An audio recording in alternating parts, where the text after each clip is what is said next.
یا الہی رحم فرما مصطفیٰ کے واسطے، یا رسول اللہ کرم کیجئے خدا کے واسطے، مشکلیں حل کر شہ مشکل کشا کے واسطے، کربلائیں رد شہید کربلا کے واسطے۔ باواز بلند درود شریف کا نذرانہ پیش کریں، پڑھیں اللہم صلی علی سیدنا مولانا محمد مبارک وسلم، صلو علیہ صلاۃ و سلام علیک یا رسول اللہ۔ سب مل کے بولیں صلی اللہ علیہ وسلم، صلی اللہ علیہ وسلم۔ یہ جامعہ قادریہ فیض القرآن کا عظیم الشان اجلاس ہے جس میں آپ تشریف فرما ہیں۔ الحمدللہ اس میں بچوں کی دستار بندی بھی ہوگی جس کو آپ اپنی نگاہوں سے ملاحظہ فرمائیں گے۔ حضرات بڑی محنت کی ہے اس مدرسے میں قاری محمد دانش صاحب نے اور قاری عبد الرحمن صاحب نے۔ یہ مدرسے چلانا آسان کام نہیں ہے۔ ان لوگوں سے پوچھیں کہ جو مدرسے چلاتے ہیں اور ان میں پڑھاتے ہیں۔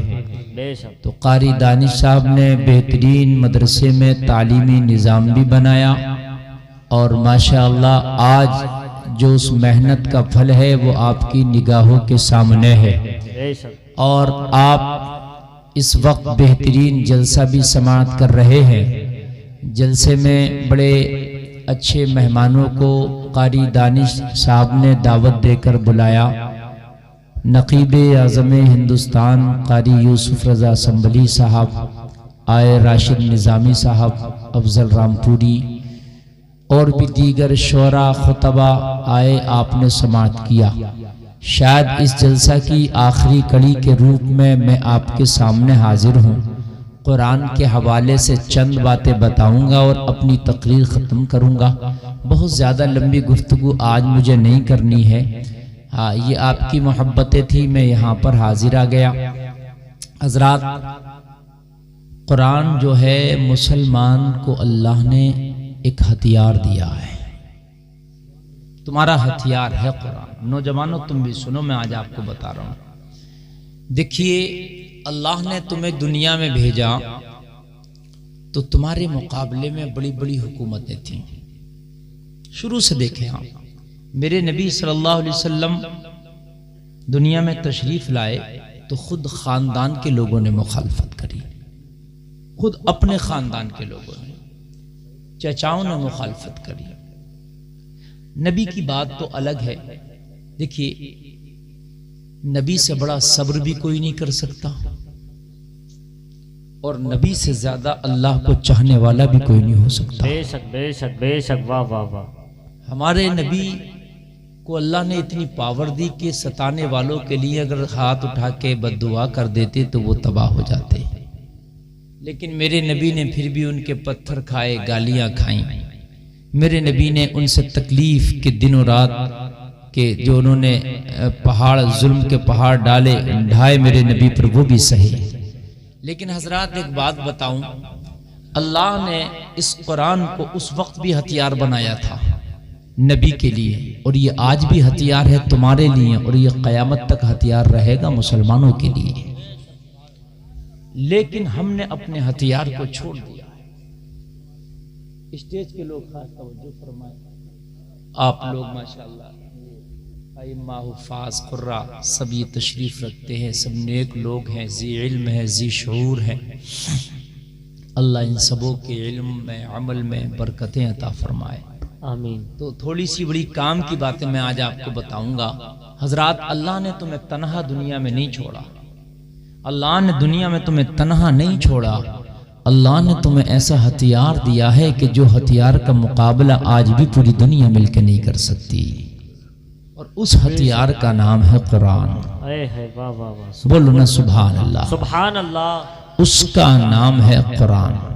حضرات کسی قوم کو دیکھیے مال کے اعتبار سے برتری حاصل ہوئی، کسی کو تعداد کی بنیاد پر، کسی کو فوج و سپاہ کی بنیاد پر۔ مسلمانوں تم نے کبھی بھی کامیابی نہ فوج کی بنیاد پہ حاصل کی ہے، نہ تعداد کی بنیاد پہ حاصل کی ہے، نہ مال اور دولت کی بنیاد پہ حاصل کی ہے۔ جب جب تمہیں کامیابی ملی ہے خدا کا فضل رہا ہے، اور پھر اس میں قرآن کا کمال رہا ہے۔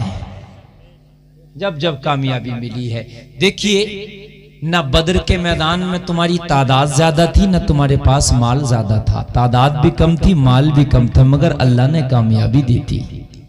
ہر وقت دیکھیں آج ہم جو فیل ہیں، جو فلاپ ہو رہے ہیں پوری دنیا میں، اور پوری دنیا ہمیں مار رہی ہے، پوری دنیا ہمیں تکلیف دے رہی ہے، پوری دنیا ہمیں ستا رہی ہے، وجہ یہ ہے کہ ہتھیار تو ہے ہمارے پاس مگر ہتھیار کا استعمال کرنا ہم نے چھوڑ دیا۔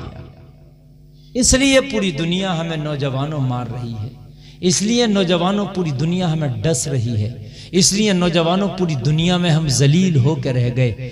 تمہارے پاس رائفل ہو اور اس رائفل کو آپ اپنے گھر کے کسی کونے میں دفن کر کے ڈال دو، اس کے بعد میں تیرے گھر میں تیرا دشمن آئے گا، تو رائفل کو ہاتھ ہی نہیں لگا رہا ہے تو دشمن سے کیسے جیت پائے گا؟ رائفل ضرور ہے مگر اس کا استعمال تجھے آتا نہیں، تو استعمال کرتا نہیں، تو نے ایک کونے میں ڈال دیا، اس پہ گرد و غبار آ گیا رائفل پہ، اس کے اوپر دھول جم چکی ہے۔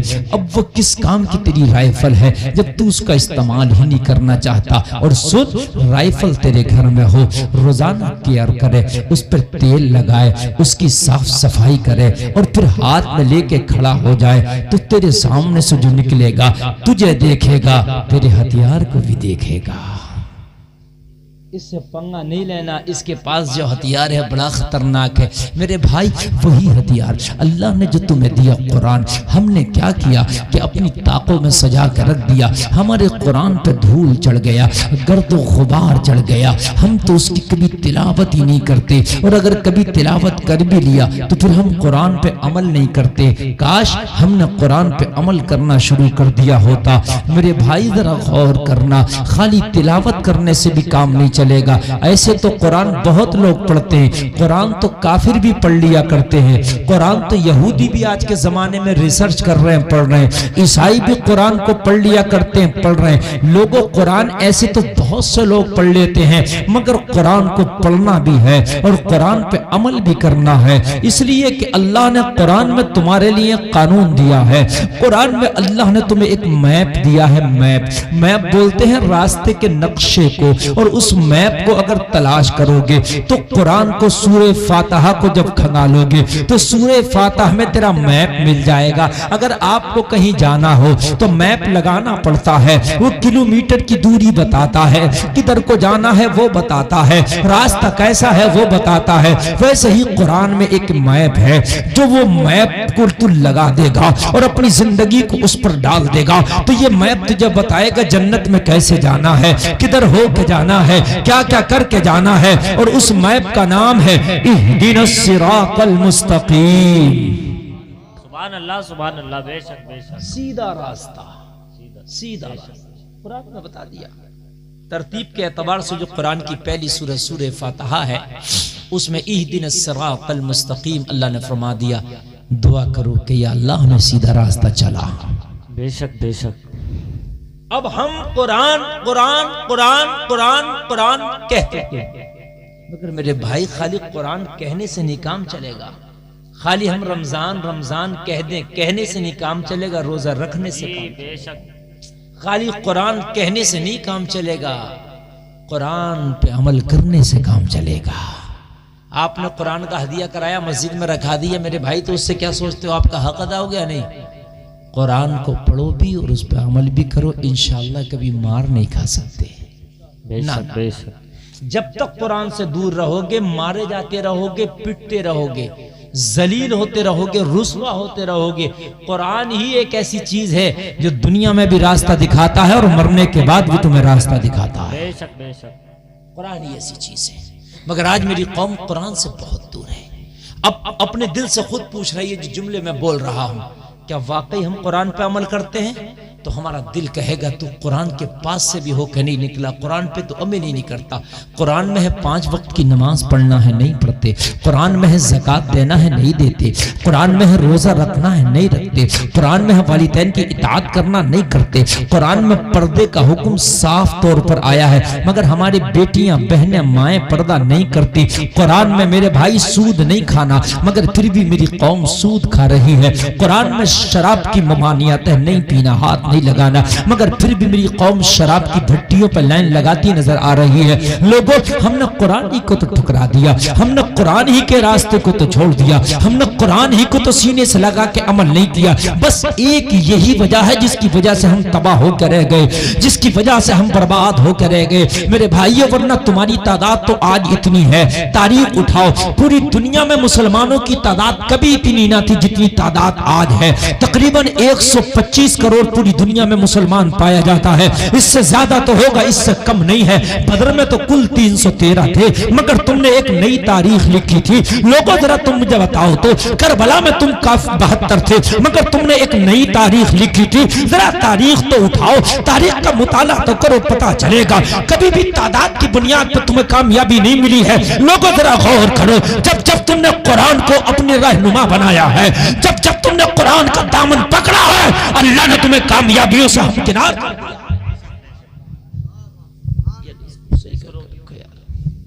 اللہ نے تمہیں کامیابیوں سے ہمکنار کر دیا ہے۔ میرے نوجوانوں، آج میری تقریر سے بس یہ جملے لے کے جانا کہ آج کے بعد میں تمہیں ایک ہی بات بتا کے جا رہا ہوں، میں 50 باتیں بتا کے نہیں جا رہا، نہ میرے پاس 50 باتیں بتانے کا ٹائم ہے اور نہ تمہارے پاس سننے کا ٹائم ہے، دونوں کے پاس ٹائم نہیں ہے، اور زیادہ باتیں تم یاد بھی نہیں کر سکتے۔ ایک ہی ایسی بات بتا دوں جو آپ کو 100 سونار کی اور ایک لوہار کی پڑے۔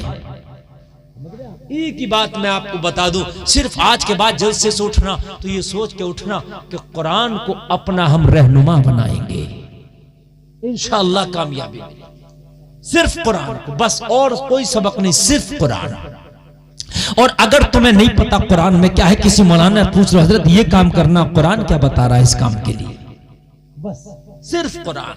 جس دن تم نے قرآن کو خدا کی قسم اپنے آگے کر دیا، دنیا تمہارے پیچھے ہو جائے گی۔ آج تم نے قرآن کو پیچھے کر دیا، اس لیے دنیا تمہارے آگے ہے، تم قرآن کے پیچھے ہو۔ تم نے قرآن پڑھنے والوں کو بھی پیچھے کر دیا، ان کی بھی حیثیت نہیں ہے۔ آج ڈاکٹر، ماسٹر، انجینئر کو آدمی بہت ہائی فائی عزت دیتا۔ میرے بھائی، یہ قرآن پڑھنے والے بچے، حافظ قرآن، عالم قرآن، ان کی حیثیت بہت زیادہ ہے۔ جب تک یہ مدرسے میں پڑھتے ہیں، یہ مہمان رسول ہیں، اور یہ پڑھ کے نکل جائیں تو یہ نائب رسول ہیں۔ ان کا جانا بھی لاجواب ہے اور مدرسے سے آنا بھی لاجواب ہے۔ ایک بات بتاؤں میں آپ کو، مکہ کا ایک بہت دبنگ آدمی، بہت مضبوط آدمی، پورا مکہ جس سے لگتا ہے، نام ہے عمر ابن خطاب۔ یہ ایمان لانے کے بعد ہی نہیں اتنے خطرناک، ایمان لانے سے پہلے بھی دبدبے والے تھے۔ ایمان لانے کے بعد تو پھر ایسے مان لو جیسے سونے کا پانی چڑھا دیا، پھر تو ایسا لگا کہ 4 چاند لگ گئے۔ مگر عمر ایمان لانے سے پہلے بھی پورے مکہ کے اندر یکتائے روزگار تھا، دبنگ۔ اور حضرت عمر کا حال یہ تھا کہ مکہ میں کسی کی طاقت نہیں تھی کہ عمر کی آنکھ میں ڈال کے کوئی آنکھ ڈال کے کوئی بات کرے، سب گھبراتے تھے عمر سے۔ میٹنگ ہوئی، سب نے کہا اسلام بڑی تیزی سے آگے بڑھ رہا۔ عمر کا معاملہ یہ تھا، ان کا معاملہ یہ تھا کہ زیادہ چیمے گوئیاں نہیں کرنا، جو کرنا ہے کر ڈالنا۔ کہا مکہ والو چیمے گوئیاں کیوں کرتے ہو کہ اسلام آگے بڑھ رہا، روکتے کیوں نہیں؟ تو کہا کیسے روکے، محمد عربی کے پاس ایک ہتھیار ہے جس کا نام قرآن ہے، وہ جس کے سامنے پڑھ دیتا وہ محمد کی بولی بولتا نظر آتا ہے۔ جس کے سامنے قرآن پڑھ دے محمد، وہ محمد کی بولی بولتا ہے۔ عمر نے ہاتھ میں تلوار اٹھائی، آج عمر محمد کی بولی نہیں بولے گا، اور آج مکہ میں کوئی بھی محمد کی بولی نہیں بولے گا، یہ قصہ ہی میں تمام کر دوں گا۔ ہاتھ میں تلوار اٹھائی، آج محمد عربی کا سر معاذ اللہ قلم کر دوں گا۔ لوگوں ذرا غور کرو، قرآن کی پاور کو دیکھنا، لوگوں ذرا غور کرو، قرآن نے بڑے بڑے طوفانوں کے رخ پھیر دیے ہیں، قرآن نے بڑے بڑے پہاڑوں کو مسخر کر دیا ہے، قرآن نے دریاؤں کو پھیر دیا ہے، قرآن نے سمندروں کو لوگوں پھیر دیا ہے۔ ذرا غور کر، تو نے قرآنی کو تو چھوڑ دیا جس کی وجہ سے برباد ہے۔ عمر ہاتھ میں تلوار لے کے نکلا، آج نبی کا مرڈر کروں گا، آج نبی کا سر کاٹوں گا۔ لوگوں تلوار لے کر جلال میں نکلے ہیں، کسی نے عمر کے ہاتھ میں تلوار دیکھی، مصطفیٰ کی بارگاہ میں حاضر ہوئے، عرض کرنے لگے یا رسول اللہ، آج مکہ کا دبنگ ہاتھ میں تلوار لے کے آپ کا طرف رک کر کے آ رہا ہے۔ یا رسول اللہ، میرے نبی نے مسکرا کے فرمایا گھبرانے کی ضرورت نہیں، اگر نیت اچھی ہے تو عمر کا استقبال ہوگا، اور اگر نیت خراب ہے تو عمر کا سر ہوگا اور عمر کی تلوار ہوگی۔ واہ واہ واہ، نعرہ تکبیر، نعرہ رسالت، مسلک اعلی حضرت، فیضان اعلی حضرت، نعرہ تکبیر، نعرہ رسالت۔ لوگو حضرت عمر تلوار لے کے نکلے، راستے میں ملاقات کسی نے کی، عمر کہاں جا رہے ہو؟ کہا آج اسلام کا درخت کاٹنے جا رہا ہوں۔ عمر کہاں جا رہے ہو؟ آج اسلام کا پودا جڑ سے اکھاڑنے جا رہا ہوں۔ عمر کہاں جا رہے ہو؟ کہا مکہ کے اندر جو چمے گوئیاں ہو رہی ہیں آج مکمل طریقے سے ختم کرنے جا رہا ہوں۔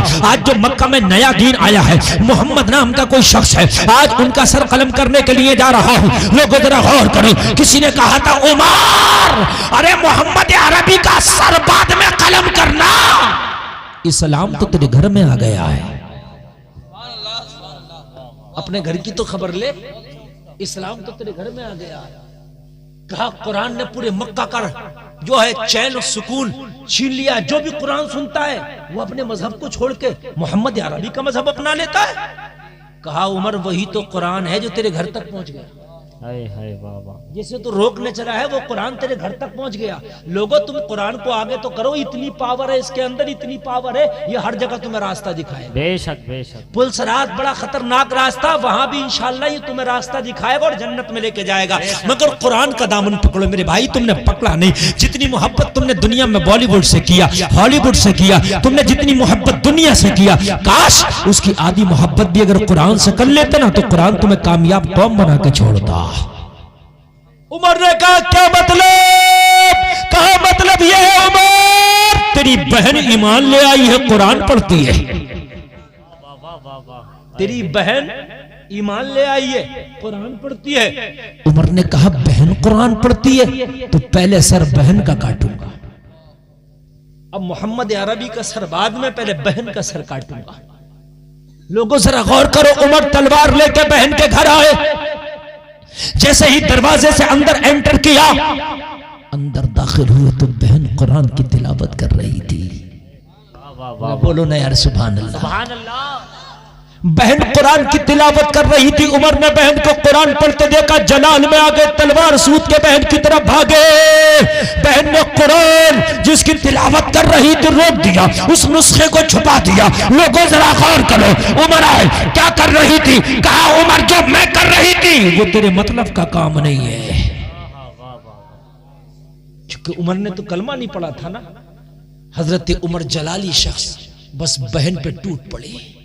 لوگو عمر جیسا جلالی شخص، عمر جیسا طاقتور شخص، پاورفل شخص، عمر جیسا پہلوان شخص بہن پہ ٹوٹ پڑا، اتنا مارا کہ بہن کے جسم سے خون نکلنے لگا۔ سبھی بہن کو عمر، اس لیے کہ عمر کا جلال بڑا خطرناک تھا، جلال آیا تو اب دیکھا ہی نہیں کہ بہن ہے، اتنا مارا۔ وہ قرآن کہ جس کو میں روکنے کے لیے نکلا ہوں تو پڑھ رہی ہے، جس کا میں گلا کاٹنے کے لیے نکلا ہوں تو فالو کر رہی ہے۔ لوگوں بہن نے کہا بھائی ابھی تو جسم سے خون نکلا ہے، اگر اس جسم سے جان بھی چلی جائے تو تجھے قرآن نہیں دے سکتی ہو۔ ذرا بولو نا سبحان اللہ۔ ابھی تو خون نکلا ہے، اگر جان بھی نکل جائے، روح بھی نکل جائے تو تیرے ہاتھ میں قرآن نہیں دوں گی عمر۔ کہا کیوں بھائی سے زیادہ محبت قرآن سے؟ کہا پورے سنسار سے زیادہ محبت قرآن سے۔ عمر نے تو چند جملے سن لیے تھے، میرے بھائیو تمہیں دنیا سے کس کس سے محبت ہو گئی، کاش ایک بار قرآن سے بھی محبت کر کے دیکھ لے۔ گلفام کا میدان محشر میں دامن پکڑ لینا، اگر تجھے کامیابی نہ ملے اس سے بڑی ضمانت نہیں دے کے جا سکتا۔ حقیقت ہے۔ قرآن کا دامن پکڑ لو، اور اگر دنیا اور آخرت میں کامیابی تمہیں نہ ملے تو میرا دامن میدان محشر میں پکڑ لینا اور چھوڑنا مت اللہ کی بارگاہ۔ میرا وعدہ، میرا ایمان ہے کہ قرآن کو اگر تو نے اپنی زندگی میں رہنما بنا لیا تو خدا کی قسم تیری زندگی چمکے گی۔